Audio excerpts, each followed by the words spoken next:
This is the Futurist Podcast. How's it going, you guys? Hey, what's up? What's up? What's up? What's up? Sorry, I was eating my poke bowl. I don't know if you guys like poke, but I like poke. Am I lower than I was before? I feel like I'm in my mic. Maybe a little bit. Yeah.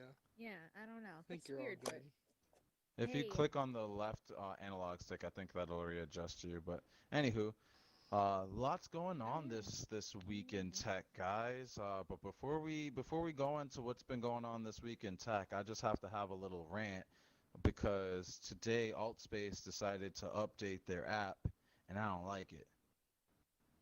Why? What happened? Well, I mean, Brian I know had some why. issues loading in here. I was having some issues with operating some of the assets in the world, moving this table around, these microphones, all the stuff that's in front of you. Normally, it's really quick and easy to move around. Now that they updated the system, you would think that the update would be something that's helpful, but it's kind of inconvenient.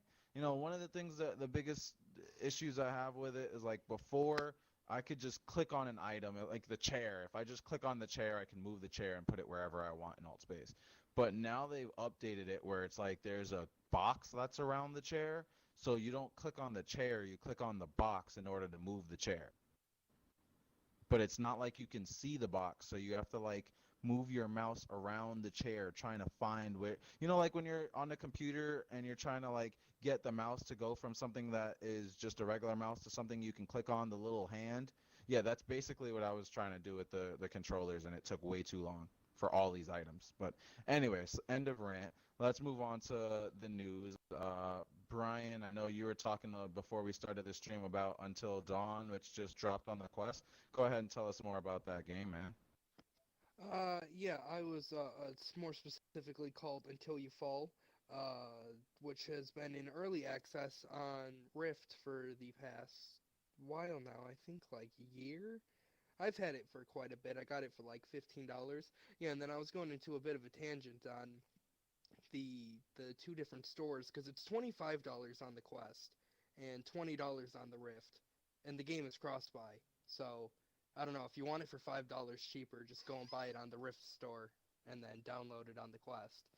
But either way, I've had it for a while, so I just downloaded it for free, and really good. I mean, it was definitely a somewhat noticeable difference between graphics, but mostly because kind of like with Beat Saber, the PC version just has like wind effects and like more, wavy and realistic looking brush and trees and whatnot. So the gameplay itself was still like really, really solid and I don't know, maybe a little bit easier, or maybe just because I've been playing it kind of recently on PC, but I did like super well, like my first match in, even with like the starter weapons with no upgrades. So I don't know if that's a thing they did or who knows, but yeah, real fun. Like I said, $20 if you get it on Rift. And then The Walking Dead Onslaught also came out today. I don't know, Jerome, if you checked that out at all or whatnot. I picked it up earlier. Got it for 15. Thankfully, I know it's had mixed reviews for being quite arcadey. And as someone who owns both Onslaught and Saints and Sinners, I definitely noticed quite a few differences. But yeah, it's still a fun game. The stabbing and the gore is still there. You can cut off the limbs. That's real fun. I don't know. It's some parts of it, the weapon mechanics are kind of iffy, but overall, I'd say fairly solid title. And you said that's called Until You Fall. Sorry, I mixed that up with Yeah. Until Dawn, but two separate different games. But sounds like a pretty interesting game. I saw that it came out. Sounds really silly that the lower end version, which is the Quest version, is $25, where the higher end version of the game is $20 for the Rift. So silly, but whatever. Well, I'm either way, it's indifferent. cross-buy, so that's why I just want to mention it for anyone that might buy it on the Quest. You can just buy it on the Rift instead and get it for free, save $5. So That just a is a thought for neat little trip Mhm. tip. Now I know I should Yes. go look at different games on the other stores to see if the game costs a different amount on the other store. So that's one thing to know between the Rift and the Quest, and I'm sure that's all going to change. Is it looks like Facebook is no longer caring about anything else other than the Quest. They dropped the Rift S, they dropped the Go, they've dropped the Samsung Gear, and it looks like all their money is all in one basket. Quest 2. Um, Yeah, I'm looking so forward that's to it. yeah, and I'm excited as well. We ordered ours. We'll see that on October 13th. Really excited for that. For those that are just tuning in, welcome. This is the Futurist Podcast where we talk about everything in tech and what's coming up in the future. So let's talk some more about some of the recent articles that dropped and what's going to be happening going forward when it comes to the VR space. There's more games that are being announced left and right. It's like pretty much every day there's a game that's coming out. Um, I knew about Star Wars Squadrons. Um, I heard that it had a VR component to it. Didn't realize that it was coming out with VR like tomorrow. Yeah, I'm definitely excited to check it out. I know a lot of people I've been seeing on like YouTube and whatnot have been talking about trying it out, and then some of the more like heavy enthusiasts have the like the flight simulator like setup, like the actual gear, the stick shifts and throttles and whatnot that apparently are going to be compatible with the VR mode of the game. So I definitely want to check out some of those videos because personally I don't have all that gear. I'm not a huge flight simulator fan. However, I assume that in a title like this, it's going to be a way different experience than flying around in a typical realistic looking airplane when you have these Star Wars ships. And I don't know exactly which ones they're going to allow you to fly in. I'm assuming at least the basic ones from like Battlefront and whatnot that you can generally fly around in. But yeah, I'm very excited to check it out and see what that's all about once it releases. I didn't know it was coming out tomorrow. That's definitely earlier than I was expecting. But Same do you have here. a There's price way on too that? many other. I think it was 39.99. I'm gonna end up picking it up, but I don't see myself getting it this year. I was already budgeted for but so many games this year, and there's so many other games that got my eye, but I'm definitely gonna have to pick that up at one point. Yeah, yeah, same here. I definitely want to check that out because I love the like squadron or like the flight battles from Battlefront and whatnot. Anytime you get in the ships, from any of the titles, from the original to the new ones. So I think that a game, or at least a mode, focused entirely around flying directly in the cockpit and doing whatever you may be doing in it is definitely going to be a good experience for VR, especially since we've been kind of in a dry spell on Star Wars content since Vader Immortal, and I'm sure people are kind of antsy to get some new, material in. But do you think people really care for in a VR experience, playing in a cockpit of a plane as opposed to it's like Vader Immortal, you got to be a Jedi swinging a saber and like actually doing hand-to-hand combat. Do you Yeah, think I don't know. that I people think really it's care? definitely different people because, like I said, I know for the enthusiasts that play like Flight Simulator and whatnot, that's a very different crowd from the more using the lightsabers and direct like combat style. And then obviously you have those that meet in the middle and just enjoy Star Wars all around.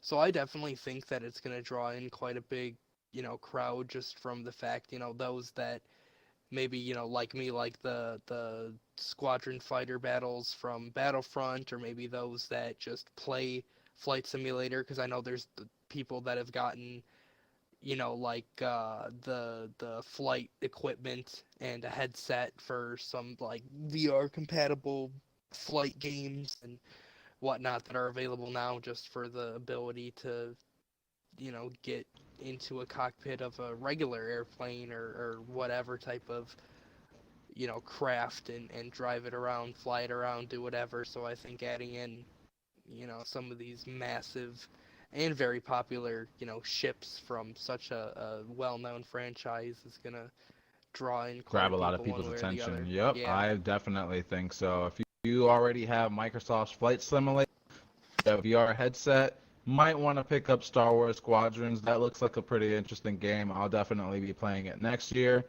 I, on the other hand, got access to Solaris, which I told some of you guys about last week, which is a new VR four-person 4v4 shooting game. It's a lot of fun. I'm already level 40. Pretty addicted to the game. It's just so much fun. It's really fast paced. Like I want to say it's even faster than Halo. It reminds me of playing Halo so much. There's not really many game modes yet. I do know that team deathmatch is in the works, but as of right now, it's more so just capture the flag, or not capture the flag, capture the point.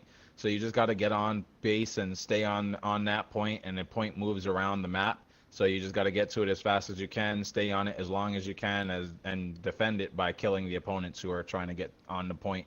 And it's a lot of fun. If you guys get the chance, if you have the Quest or the Rift, definitely pick it up. I've been talking to a lot of people that have a Index or a HTC Vive that have been using like Viveport or other like access portals that'll allow them to install Oculus games and still play it on their headset. So there's pretty much a way for anybody that has a VR headset other than a PlayStation or Microsoft headset to be able to check out Solaris. So definitely think it's worth checking out. Um, so Brian, what other games have you been looking into, or Annalise, what other games have gotten you guys' attention this week? Yeah, I've been, like I said, I just got Saints and Sinners Onslaught today, which has been quite a fun experience. But I was talking about that a little bit earlier. I think it's funny, there's still even in like the reviews on PlayStation people that are trying to like argue the point that it's the same game as Saints and Sinners, which obviously they're not, but just the fact that, they came out so close together and both being Walking Dead titles is I'm sure that's going to stay confusing for forever pretty much until I guess any other VR Walking Dead games come out or whatnot. But yeah, besides that, what else have I been playing? Not much as far as VR, just Beat Saber, getting ready for that multiplayer, and yeah, some other ones, VR Chat Rec Room. And at least you've been playing anything in VR as of recent new Jerome's titles been or trying to get me to play classics? Solaris, but I haven't played. I haven't been playing any VR games. I like to play more of like the fitness games personally. I like the XR Fit and all those things. I think those are cool. But I haven't been playing anything recently. Yeah, I've been Personally, doing the training center and knockout league recently. The back alley training, whatever, stamina. It's like hitting balloons, and then you have to like block the balls and dodge the weights, and comes from random patterns. Very, very high calorie burning and physical interesting. workout, as well as O Shape. I got that a while ago and just recently got back into it a little bit. I don't know I if saw either of you you heard playing of it that. That yet. actually got my attention. We should definitely check that out, Annalise. Tell Annalise about O-Shape. Yeah, it's I don't know, it's a interesting game. They have custom song support, which is also nice. It's like a rhythm game like all the other ones, Outbeat Saber, whatnot, but it mixes with Hole in the Wall. So you got like this like big glass panel, coming at you with like different positions you have to get in, and then it's like to the rhythm of the music, and then you have to like keep changing it, and then dodging and blocking like walls or whatever, and all the other rhythm games. Very physical as far as the ones, 'cause there's like a lot of crouching, and then you have to like hold your arms out and then raise them up, and you have to like keep them there and change the position quite fast, and then keep it in one specific spot. Definitely a fun title. I think it's $20 cross buy as well for Rift and Quest. So not a bad deal if you're, into those sort of rhythm games and are looking for something for working out. I just check that one out. I just came across an article. It looks like Wall Street Journal is I don't want to say pushing, but kind of promoting that how there's a lot of VR conferences and things like that. That's been growing. And a lot of the things are not even VR. They're like more like web-based 3D. But I guess there's companies that are looking into VR options away from the office. So that might be a thing. I don't know how long until that's actually a use case and or where. I'm sure maybe somewhere, not probably in China they might try that first, but probably not here in the US. But looks like there's companies that are pushing for VR offices, which is kind of cool and strange at the same time. It's a weird one. Yeah, and with all the schoolness going on and all this, still pandemic stuff going on, I can definitely see them trying. And then I know there's been new platforms like Spatial and, whatnot for like meetups and like conferences and that sort of thing, like small, 10, 5, whatever, 15 person little like things where you can host videos and do presentations and things like that. So, yeah, I don't know if they can find a way to merge whatever work they have to do into, some sort of VR application or website that's VR compatible or some sort of thing like that. Hop into alt space like this and or some sort of platform that you can pull up whatever you need to do for your work and do all that sort of thing. But yeah, it's an interesting time, with this technology coming out with the Quest 2 about to be releasing and focusing so heavily on wireless VR, people just hopping in and putting on a headset, especially with the price, $300. I mean, a lot of people were like, man, I don't know, VR, a headset is the price of a game, or like, like an Xbox or a PlayStation, and then you have to have the computer on top of it. People were giving all these excuses for it. Now it's like $300, it's like, same price as like the cheap end Xbox new release, which is pretty As cheap, well I'm as the sure. same price as a Nintendo hmm Switch. Yeah, exactly. So it's really not that bad. And then for the technology that you're getting, especially in this new one, like I'm just amazed at all that the Quest has been able to push out of it in its year and a half of release, from the hand tracking to the link to the titles that they've been able to release on there.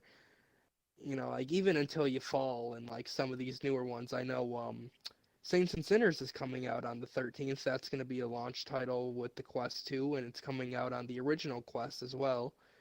So, it's these games moving forward that are going to be, for this more powerful headset are still going to remain on the Quest, version 1 for at least the considerable future. So, it's just amazing where this technology is going, and yeah, I'm definitely excited Yeah, as am for I. So it. VR's definitely been moving really, really fast. I'm glad that we've been making the moves that we have. I was just talking to Annalise earlier about how the Quest 1 has two different panels in it for the display, but the Quest 2 has one big panel in it, and it's gonna be damn near a 4K screen inside that headset. So, like you said, there's a lot of amazing technology that they're putting into this small little device for 299. Really excited to check out the Quest 2 and see what it has to offer. But like I said, it's comparable to prices of gaming consoles. It's less than some of the new next gen consoles that are going to be coming out. So I think that's really important, and it's really going to drive home to a lot of consumers when it comes time for the holiday season, and people are looking for what consoles that they want to purchase.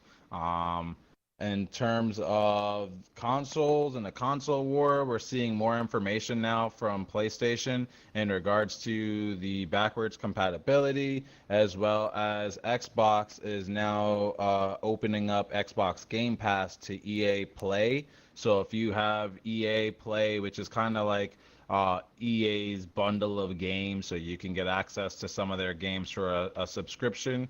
Instead of paying that subscription, you just get Xbox Game Pass and it comes with EA Play. So I think that's Well, pretty neat. hmm not Go only for it. that, can't you stream the Xbox titles from I don't know if it's like Game Pass or whatever onto smartphones now. I know with the Galaxy Note 20, that's like a primary thing with it is that you can play like all the Game Pass titles on there, something like Halo and Rocket League and Minecraft dungeon mode. I was seeing like ads on Facebook, and I heard about it a few weeks ago, I believe, where you can now stream it. And I don't know if it's similar to like Google Stadia or something like that with Yes, it's called Xbox Project titles. X. It was called Project X Cloud. They just recently dropped the project as of September 15th. I brought it up. It is officially launched.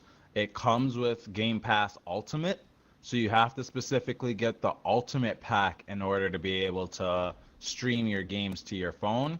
But if you don't have Ultimate, you just have regular Xbox Game Pass, then that's just going to allow you to download the games onto your Xbox, and you can download EA Play, which obviously EA Play is going to be a part of xCloud in the Game Pass Ultimate Edition. So if you pay that extra buck, you get Game Pass Ultimate, which comes with everything from Xbox Game Pass, plus you get xCloud, which you can stream it to your phone. I don't know if that's enough for me to want to go subscribe to that. Yes, they have a lot of games, but yeah, it's not really my cup of tea at the moment. I'm more for Stadia. I got to try xCloud before it became an official project or an official product, and it was trash. Like there were several instances where I was playing the game and the screen would just go black, the controls would give out, and I'd be running even though like I'm not touching the controller. There was so much input lag, just so many little issues that I couldn't stand with anymore that I stopped playing it. And then right before they did the update on September 15th, I checked it out one last time. I was still having issues. The update came out. I no longer had access to it because I don't pay for Xbox Game Pass Ultimate. I went and watched some reviews on YouTube. Nobody has had any good reviews. Supposedly, the reason why it's not the best right now is because it's running on a bunch of Microsoft Microsoft Xbox One S. So the lower, cheaper version of the Xbox currently, but they're gonna be upgrading it to a bunch of different Xbox Series X's, which is gonna be coming out November 10th. Whenever they do that update, most likely around January, I'm betting, that's when it's supposed to be better. Maybe then I'll give it a test and let you guys know how it's working. Yeah, definitely. I don't know. I just think that as far as PlayStation on that end, uh, it's they definitely have their own thing going for them. I know PlayStation has their own somewhat form of like cloud gaming, streaming, whatever, but I know it's definitely lackluster, especially compared to what Xbox is working on. And again, PlayStation has the PSVR, so upsides and downsides to both platforms, I guess. When it comes to PlayStation streaming platform called PlayStation Now, they have a ton of games just like Xbox. I would say Xbox has a better quality of games. Um, but I would even say that PlayStation service is way better than Microsoft in terms of like this cloud gaming um, landscape right now. The first companies that did this, cloud gaming software were Gaikai and OnLive. They came out with this technology way back in like 2008, 2010, and they both ended up failing and selling their services to PlayStation. So I guess that's why PlayStation has a leg up on Microsoft because they're using this technology that's been in the works since like 2008, 2010. Whereas Microsoft is kind of starting this from scratch on their Microsoft Azure network. So I can see where it's a bit of a pain to build this from scratch using it's not even like it's building it from scratch because the entire thing is running on Windows. So the infrastructure is already there. It's just a matter of making Windows operate with their lower scaled version for the Xbox over the internet.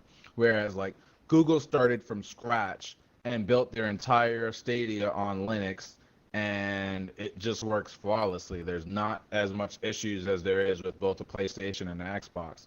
Now, don't get me wrong, I had a lot of issues with Xbox, and the PlayStation is not perfect with their streaming service. PlayStation Now will also give you a lot of lag and a lot of issues. They'll blame it on the internet service, but I have a really good internet service. That's why I'm able to play Google Stadia with no problems. Yet I'll have issues here in the on PlayStation Now. Again, not as bad as Xbox xCloud though. That was just a whole experience. So, in my opinion, when it comes to those three, Google wins, then PlayStation, then Microsoft. There's two other services that are out there that I haven't yet got to test. One of which is called NVIDIA GeForce Now. I heard they're really good. And then the other one that's just recently got announced is Amazon's Luna. Have you heard of Amazon Luna yet? I have not. However, I did see that they had some titles as far as gaming goes from their own like Amazon gaming store to get up. So it wouldn't surprise me to see them really emerging in that side of the market, considering Amazon Prime and all the other things that they're trying to merge into technology-wise. Yeah, I mean, and at least you got to check out Google Stadia. What do you think about Amazon competing with their Luna?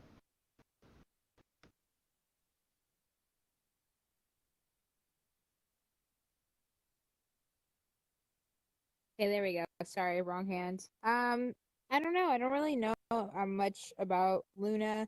Stadia's cool. Who's doing the one that you have to pay for? Amazon. Is that Luna? Yeah, so Amazon, yeah, that's Luna. Google is $9.99 and Luna is Well, Google's $9.99 $5.99. for the Pro, but there's a free version. But for Amazon, Correct. you have to pay for the beta, and it does it bring games? I don't remember. Yeah, they said they're coming out with 110 games on Oh, with the launch. 100, yeah, it's more. I guess that's not too bad. I don't know. Honestly, I'd pay for a month just to try it out and see what happens. You know what I think is gonna happen, because they're not gonna get enough people to sign up for it. I think they're gonna, you know how they do with all their other products, like they'll get 3 months free with blah blah blah. That they're probably gonna try to do one of those and see if they can get more of a clientele. But I don't know. See what happens. That's an interesting point. The big difference is between like Stadia and Amazon's Luna, which is their streaming service for those that are just tuning in. Um, Luna is running on like older infrastructure on Microsoft's Windows platform. So it's all technology that's from like the previous console generation. So all the hardware that they are reporting on is like hardware that would be equivalent to an Xbox One X and the PlayStation 4. So when new games come out, are you going to be able to play some of those new games on Luna? We don't know. I don't see them being able to run a brand new game on the new hardware on day one. But maybe over the time they'll update and they'll be able to run some new games. I guess that's only time will tell. But Yeah, I definitely agree. It's exciting stuff, though, that we're finally getting this far. yeah, I think it is exciting. We have, like I said, now that would be about five different top streaming competitors, not including Shadow. For anybody that's screaming at me saying, "Oh, you missed one." Shadow, I don't like to include in that list, mainly because Shadow does what a lot of other services do, which is just renting your computer over the cloud.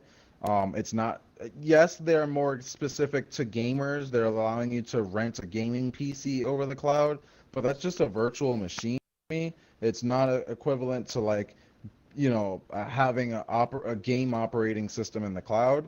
Honestly, I think Stadia is the only one that's like building their games completely in the cloud. Maybe Luna's gonna be that way.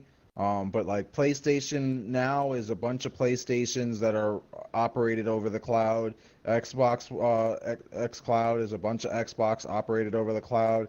GeForce Now, I think, is just a bunch of PCs that are operated over the cloud. Granted, Stadia has its own built-in hardware, but it's still like all of the games are designed for the cloud as opposed to designed for a console and then added to the cloud.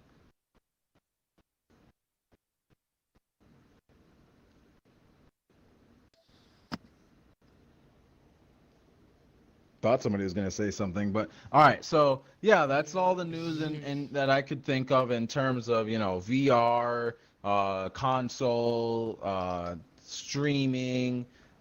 There's not been any AI gaming news much. I like to touch on AI and what's going on in that world. All I've been seeing in AI is just more algorithms that are getting better and better at understanding, I guess, like being able to understand a conversation. I'm seeing more and more computers that are able to hold their own in a conversation. So I'm really excited to see more games that can be able to integrate that technology into them. I like looking at other games that are similar to No Man's Sky that have like procedural generation. So every planet in No Man's Sky is created by a computer with just a list of different assets that could be put together, and the computer is just randomly selecting assets and building a world based on those assets. And every time you experience one of these planets, you're looking at a brand new planet that nobody else has ever been to, that was generated by a computer. I think that's so fascinating, and that more and more games are going to come with, technology like that built in. In terms of like blockchain gaming, I've been seeing a lot of gaming companies that are looking towards randomization on the blockchain. So like one of the things that I think is going to be needed for like Solaris, if they were to add randomization on the blockchain, is verified randomness with their the locations that they put the point and some of the game items in the game. If you could be able to have verifiable randomness, then there would be no distinct pattern. I'm starting to get to the point where the because I've played so many rounds of the game, I pretty much know exactly where the point is going to be at the next, level. So it's like if it's a game starts and the point is in the middle, chances are it's going to go to the left next, then it's going to go downstairs, then it's going to be upstairs. It's getting to the point where like I can be able to dictate to my team, just follow me. I know exactly where the point's going to be at next. And if I start to get really, really good at not really guessing, but just memorization of knowing that when the point is here, chances are it's going to be here next. That really kills the game for people, because it's not random. It's just whoever has more experience is going to be a better player.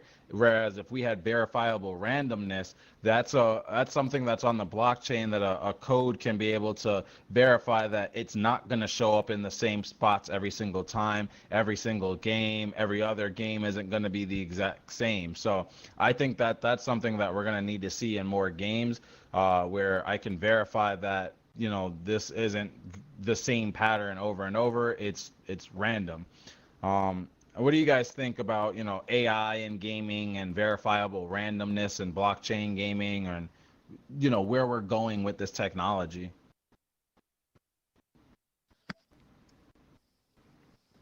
Yeah, I definitely think that I don't know, really interesting. I've seen, like YouTube videos on like I taught, these simulations to do, certain things. I can't remember any at the top of my head because it's been a while, but just the idea of like putting in the set of commands into like this like this code into a program, and then seeing like this thing that it makes, this form that it takes, like a character or whatever, and have it go and like do something, and then take those results and then like learn from it and improve on it, and then go back and retry it and then improve on it and improve on it, and just yeah, I don't know. I think it could definitely change a lot of things, like you're saying, like the realism in NPCs, or just like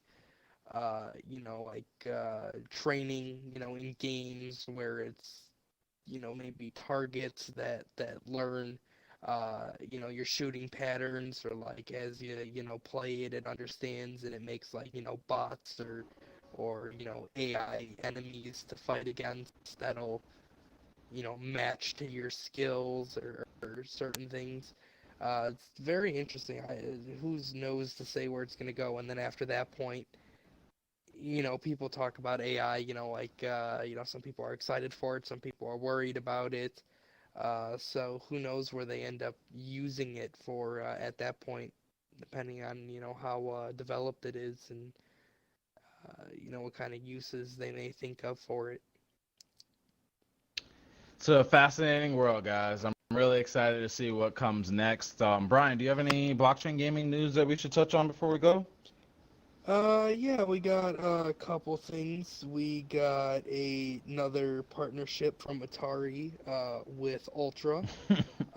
So I know we've been talking about Atari for the past handful of weeks. They've been joining blockchain platforms left and right, which is it's interesting because they're not, it's like as not really super recently, but a lot of people know Atari. They've been around for many many years. They've made many great classics, and are very prevalent in the gaming world. So to see them kind of diving in as much as they have been into blockchain, and these digital assets, I'm very excited for it. Apparently they plan on adding new games, community services with Ultra, and then, I know they believe joined a couple other platforms within the past few months, so who knows how that's all going to be connected and whatnot. But yeah, that's definitely something to look out for. I know, where was it? Yeah, Rocket League is going to be supported on, was this IG Galaxy? So Rocket League moved to free to play recently. I know it was like $20 or whatever back when it was, you had to pay for it, but now you can pick it up for free. And until October 23rd, if you get it on the Epic Games Store, it is not only free, but you also get a $10 credit added to your account. So pretty much you can just pick it up and get $10 free. If you use Epic Games Store or not, it's free credit. You might as well pick it up, get a free game or something. But yeah, they plan on having tournaments with the IGG token for rewards by early October, and I assume that's supposed to be officially supported. So I'm very, very, very curious to see if they plan on doing some sort of like, you go into the game and then you see the tokens, like if you have to connect a wallet or if you just like see them in the corner. Because I know they have, I think, some sort of token or something for their some sort of assets. Because I know you get like the chests or like the free reward every round, and then I think you get like blueprints that you have to get keys for. But yeah, very interested to see how those tokens would end up being used. A few other small things. Splinterlands has now new paying options, and uh, another one was Animoca Brands is going to be bringing a couple of their games to the blockchain. So for those that don't know, Animoca Brands, they make a lot of very, very popular mobile games for like Android and iOS. The ones they're bringing to blockchain right now is MotoGP and Stargirl. Uh, I don't know what MotoGP is, some sort of like motorcycle, motorbike racing title. The other one being like one of those, you go and you make relationships with those really cartoony looking characters, go shopping and buy accessories, build a house or whatever, upgrade it. So I could definitely see how that one can have its assets be added to the blockchain and do that sort of thing. But definitely another major brand to be joining the blockchain gaming space, and I'm very excited. It's always great to see such major players get involved, and especially with all these games closing down, shutting down, and talking about the life expectancy of blockchain games. To see these companies coming in and bringing their own titles and just aiding these platforms that allow people to make these games. It helps the community thrive and just keep pushing along that much further. So I'm all for it. As am I, buddy. Guys, this has been another wonderful episode of the Futurist Podcast. Thank you so much for joining us as we discuss more of technology, gaming, what's happening in the console, AI, VR, blockchain, space. There's so much going on. Pay attention, read, and join us in the game. Until next week, guys, thank you so much for joining us. Again, my name's Jerome. To the left of me is Brian, and Annalise dipped out on us. See you guys next week. Goodbye.